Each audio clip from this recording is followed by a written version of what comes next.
This channel does not promote any violent, harmful, or illegal activities. All content provided by this channel is meant for an educational purpose only. শুরু করছে news top 9 টিভি9 Bangla. Lima রয়েছে আপনাদের সঙ্গে। মহাযুদ্ধে চতুর্থ দিনে যুদ্ধ আরও বিধ্বংসী। এবার আরও চড়া হুঁশিয়ারি দিল ইসরায়েল। জানিয়েই দিল আজ রাতেই বড় হামলা। ইরানি আম জনতাকে তেহরান ছাড়ার পরামর্শ ইসরায়েলের। ম্যাপ এঁকে ইরানিদের সতর্ক করল ইসরায়েল। তেহরানের ডিস্ট্রিক্ট 3 নিয়ে সতর্ক বার্তা ইসরায়েলের। সাধারণ নাগরিকের মৃত্যু এড়াতে এই বার্তা।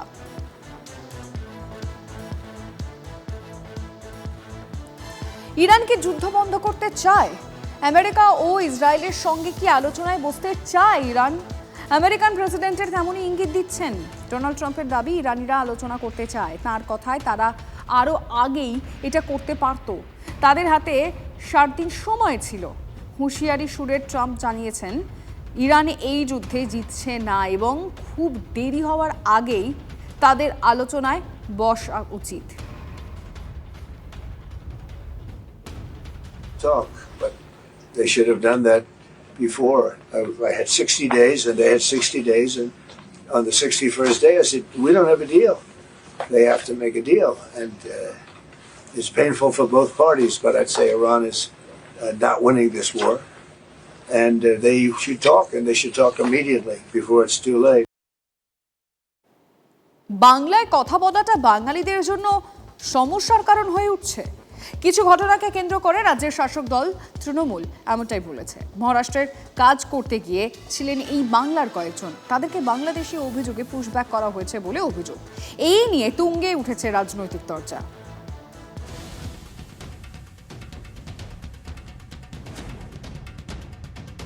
আর 5 জন পরিযায়ী শ্রমিকের মতোই মহারাষ্ট্রে কাজ করতে গিয়েছিলেন ওরা। আর বাংলায় কথা বলার অপরাধে তাদেরকে নাকি বাংলাদেশি হিসেবে পুশব্যাক করা হয়। ভারতের সমস্ত বৈধ কাগজ দেখানোর পরও নাকি কোনো কথা শোনেনি মহারাষ্ট্র পুলিশ। বাংলা পুলিশের তৎপরতায় দেশে ফেরানো হয়েছে কয়েকজনকে। বাঙালি মানে মুম্বাই মহারাষ্ট্রে পুলিশ কি বলছে, বাঙালি মানেই বাংলাদেশি। ইনারা আমাদেরকে বাড়ি পাঠাচ্ছে, আমাদের খুব ভালো লাগছে। তা না হলো আমরা তো হয়তো জীবনে বাঁচতেই পারতাম না। বাংলাদেশের বিডিআররা গুলি মারতো, নাই তো সারা জীবন জেলে পড়তে হোক। জোর করে আমার কাছে ভেস ফ্যাক্টরি মেরি ধেরি আমার কাছে ইন্ডিয়া পাঠিয়ে দিয়েছে। বাংলাদেশ পাঠিয়ে দিচ্ছে না, এদিকে লিচ্ছে না ওদিকে লিচ্ছে। বাগদার রাজমিস্ত্রি পরিবার বলছে তাদের ছেলের সঙ্গে ঠিক কি হয়েছে। 10 তারিখে ফোন করলো আমার কাছে রাত 2টার সময়, বাবা আমাকে তুলে নিয়ে গেছে মুম্বাই পুলিশ। আমাকে কেন তুলে নিয়ে গেছে? বলছে বাংলাদেশ বলে তো আমাদেরকে তুলে নিয়ে গেছে। তো বাংলা ভাষা বলে এইটাই হলো মেন জিনিস।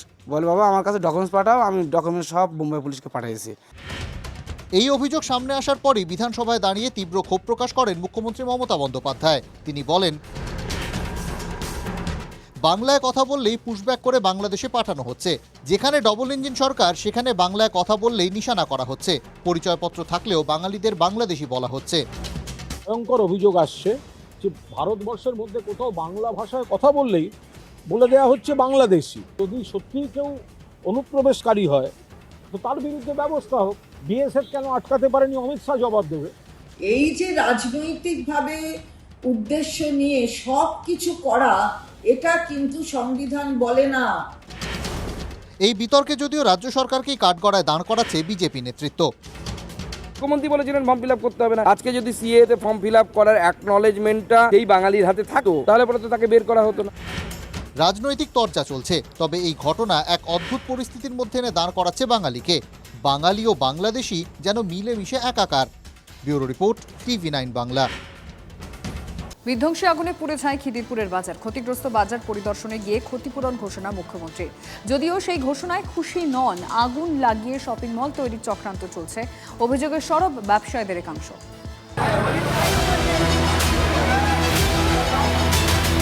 जिसको पूरा जल गया है हम 1 लाख करके उसको देगा, दुकान भी बना देंगे प्लस मटेरियल्स खरीद करने के लिए। ম্যাডাম ওয়ান সাইড কনভারসেশন উনি করে উনি চলে গেছেন, বলে দিয়েছে কি 1 লাখ টাকা দিয়ে। আরে 1 লাখ টাকা কাকে দেবেন উনি? 4 करोड़ का मेरा गोडाउन में माल, और एक गोडाउन में 6 गोडाउन में 4 करोड़ का माल। आप समझ रहे हैं? गवर्नमेंट नया बिल्डिंग করে দেবে, নয়া মার্কেট করে দেবে বিনা পয়সায়। তোমাদের পয়সা লাগবে না। দিদি যে বলে গেলেন আমি জায়গা দেখে রেখেছি, তোমাদের যখন শিফটিং করব, এখানে মল করব, এটা আমাদের মানে বুঝার বাইরে। তার মানে কি ঠিক প্ল্যানিং ছিল? এটা এই যে আগুন লাগিয়েছে, এটা প্ল্যানিং আগুন। তোমাদের নিজেদের অব্যবস্থার জন্য আগুনটা লেগেছে। आया घूर के चला गया बॉबी दादा ऑर्फनेज के आदमी से कभी बात करने नहीं आता है। भाई देख ना कहाँ जला है कहाँ नहीं जलाते, नीचे देख के चलेगा। দিদি এখান থেকে উনি চলে গেছেন, উনি ভিতরে গিয়েছেন, আগে উনি দেখেছেন কোথায় কি হয়েছে, কি ইন্টেন্সিটি কি হয়েছে উনি দেখেছেন আগে। মধ্যরাতে খিদিরপুর বাজারে বিধ্বংসী আগুন, কোটি কোটি টাকার ক্ষতির মুখে ব্যবসায়ীরা। সোমবার দুপুরে ঘটনাস্থলে যান মুখ্যমন্ত্রী মমতা বন্দ্যোপাধ্যায়। और पूरा साइंटिफिक वे से मार्केट नया बना देंगे, जैसे आप लोगों का भविष्य में कोई दिक्कत ना हो, जिसमें फायर फाइटिंग का अरेंजमेंट रहेगा और आप लोगों को खर्चा भी नहीं करना पड़ेगा। खुद गवर्नमेंट का ओर से ये मार्केट बना देंगे। মুখ্যমন্ত্রী সাহায্যের আশ্বাস সত্ত্বেও ক্ষোভ কমেনি। ম্যাডাম ওয়ান সাইড কনভারসেশন উনি করে উনি চলে গেছেন, বলে দিয়েছে কি 1 লাখ টাকা দিয়ে। আরে 1 লাখ টাকা কাকে দেবেন উনি? एक गोडाउन में 6 गोडाउन में 4 करोड़ का माल, आप समझ रहे? পুনর্বাসন নিয়েও জায়গা চিহ্নিত করার কথা জানান মুখ্যমন্ত্রী, যদিও ব্যবসায়ীরা খুশি নন। और ये मार्केट अभी शिफ्ट करना पड़ेगा और नया मार्केट बनाने के लिए एक जाएगा काउंसिलर और मेयर मिलके ठीक किया है। আমি জায়গা দেখে রেখেছি, তোমাদের যখন শিফটিং করব, এখানে মল করব, এটা আমাদের মানে বুঝার বাইরে। তার মানে কি ঠিক প্ল্যানিং ছিল এটা? আগে এই অরফানগঞ্জ মার্কেট ডিএমএ আন্ডারে ছিল, 70 বছর থেকে ডিএমএ এর আন্ডারে ছিল, ঠিক আছে? এই 4 বছর থেকে এটা কিএমসি আন্ডার হয়েছে, এই 4 বছর থেকে এত বড় কাণ্ড হয়ে গেছে। আর এই অগ্নিকাণ্ড নিয়ে শুরু হয়েছে রাজনৈতিক তরজা। এই জায়গাটা ওরা বিক্রি করবে, আগুন লাগিয়েছে। 1 লাখ টাকা ক্ষতিপূরণে কি হবে?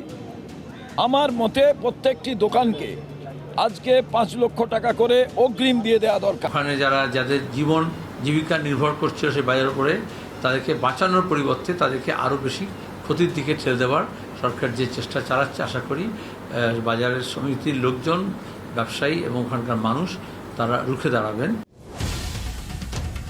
আগুন কিভাবে লাগলো তার তদন্ত হলেও মুখ্যমন্ত্রী বাজারের অব্যবস্থাকেই দায়ী করেছেন। Bureau report, TV9 Bangla.